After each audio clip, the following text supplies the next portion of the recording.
who's seen his share of terrific pitching performances this spring here in Orlando. Smith, great to see you, man. Good to see you guys. Welcome. Thank you. Got to ease into this, you know. I know, we're way eased in. Yeah, right. Week to go. Your thoughts on what you've seen, what you'd like to see here over the final 7 days? Well, it's been, like I talked to you guys earlier, it's been a great camp. The guys have, I think the players have done a great job. They've come out every day, done everything we've asked them to do. We've kind of changed things up this year and changed the program a lot. And, you know, guys have bought in. They've been really good. The work ethic, the energy, commitment to what we're doing has been really good. And I'm really happy with the way the whole camp's been. Brian, I was talking to Ronnie Washington when I first got here, and one of the things he said to me right away was, he said, I think you're going to love what you see in terms of the improvement some of these young players have made. Yeah, I agree. You know, position players, I mean, you come in here, and I think, you know, Ozzy's come in and his really first big league camp as a regular, and it just keeps getting better. I mean, I was really pleased with what I saw out of him last year. You know, Dansby coming off a tough year has come in, and he's had a great attitude. He's, you know, playing with a lot of confidence. I think just kind of letting himself go. It's a shame Johan Camargo tweaked his back a little bit, and he's going to start the year on the DL, so we're going to try and get him ready. But he was doing really well. I mean, he had went to winter ball, had another successful winter ball, and came in and was playing really well. And you know, left field right now, we're kind of still having auditions. We got Preston Tucker, who's had a really good offensive year. Danny Santana went through waivers, came back as a non-roster, and has had a really good camp. We got Ezekiel Carrera from the Blue Jays, who I've seen over the years, played left field for the Blue Jays last year when we played them, who's, you know, got a kid that's had some success in the major league. So we're still kind of looking at our options there. Because of Camargo, we're going to give, I'm going to play Rio quite a bit. Rio's really improved. I mean, he's a kid that just continues to get better, as you saw. I mean, he's hit a couple of homers off lefties, you know, smoking that ball in the second inning, and it's just a kid that just keeps getting better. So, yeah, let's talk about him for a second, because Kevin Seitzer was talking about how he had, on his own, made some changes to his swing in the offseason. Came to camp, was striking out about, you know, I think it was like 8 out of his first 10 at bats or something. And then he and Kevin went to work, and as Kevin said, we did some modifications, but Rio is certainly open and has the aptitude to say, hey, okay, what do I need to do to get better? And that seems to work the same way with a lot of these young guys. Well, yeah, I mean, for some reason, all these guys getting these, they hear, you know, 1 or 2 guys that go out and get hire these private guys, and they go, and, you know, my response to Rio was, Rio, you didn't have a bad year last year. You did pretty good, actually. And they want to change things and try. So to his credit, if they made the adjustments, that's great, because late he's been swinging the bat pretty good.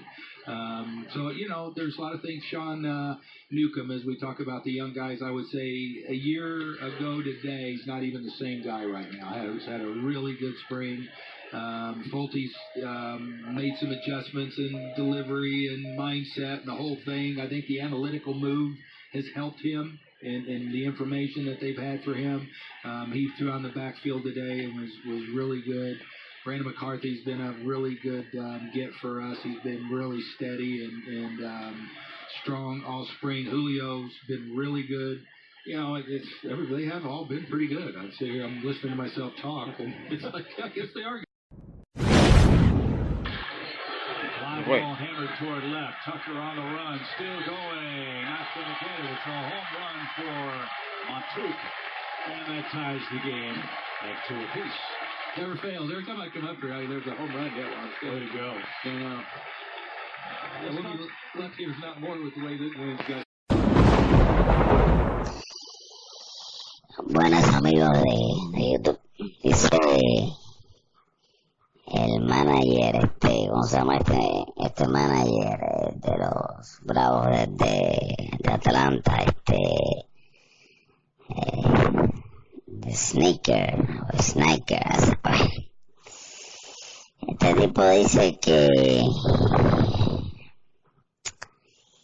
el equipo luce bien, realmente, bueno, él tiene que decirlo porque es el manager que está metido ahí adentro, que él no puede hacer nada. Después de la gran fiasco que se llevaron con el anormal ese que tenían de general manager que hundió, y nos quitaron a 12 de los mejores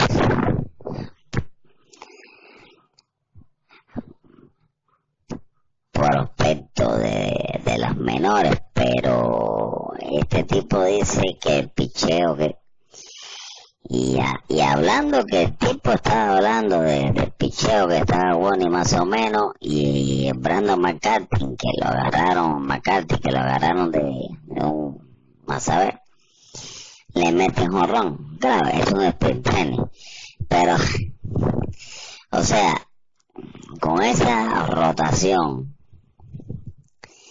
no se espera que este equipo vaya a llegar ni tan siquiera a los playoffs.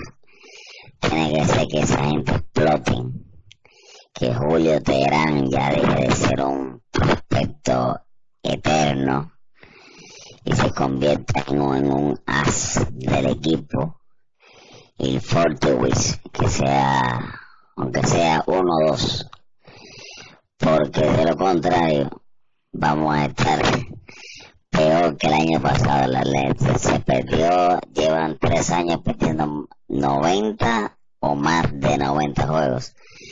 O sea, debieron de haberle metido mano a 2 pitchers, por lo menos, y haberlo puesto al lado de Julio Teherán.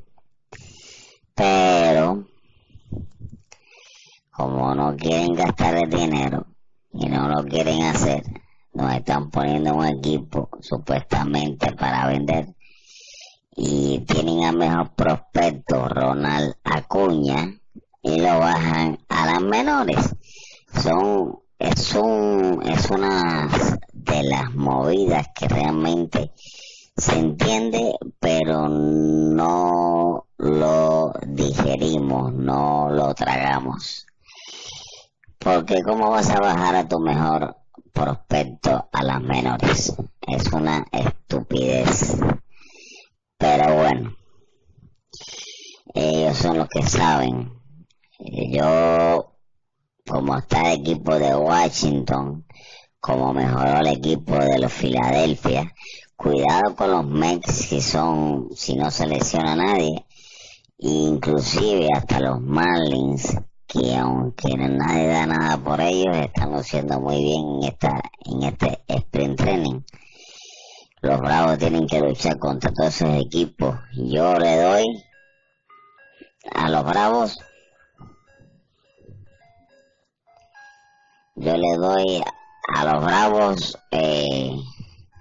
un tercer lugar, quizás cuarto, más de ahí no. Es la realidad de que se vive.